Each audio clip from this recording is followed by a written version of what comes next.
I have a confession to make.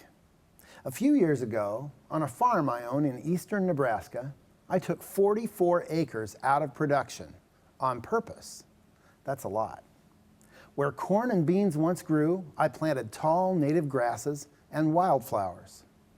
Among area farmers, this was seen as nothing short of scandalous.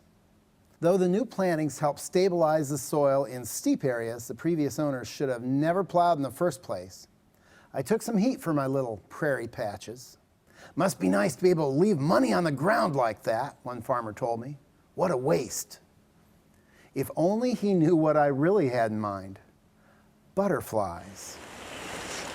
You see, a few years ago, I'd had a near religious experience on a mountaintop in central Mexico. I'd arrived before dawn on a rented mule.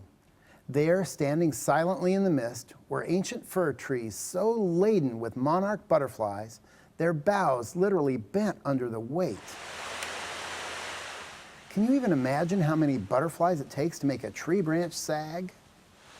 When the sun finally came up, millions of brilliant orange spots burst from the trees, rising and falling and swirling around me like a great living blizzard. And for a few moments at least, I felt like I was 5 years old and in heaven. But now we're told this wonder of the world may be coming to an end. How could this possibly happen?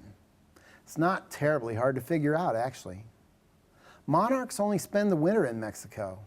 Then in March, they begin their yearly migration northward. They glide right up the center of our continent, where they need plenty of nectar-bearing plants to feed on, and especially milkweed to lay their eggs. With more acreage than ever planted to crops they can't eat, plus insecticides sprayed with abandon, it's no wonder the monarchs have been flying steadily downhill. But of course, there's hope. Come springtime, we can all embrace native plants. Think how lovely your home, office, school, or garden would look with purple coneflower and asters, vervain, and black-eyed Susans. And above all, think milkweed. That's the one plant that monarch babies just can't live without. Find a nursery that sells the native plants that grow where you live and get a variety of species that take turns blooming from April all the way through October. If we don't manage to save the one insect we so adore, now that will truly be the biggest waste of all.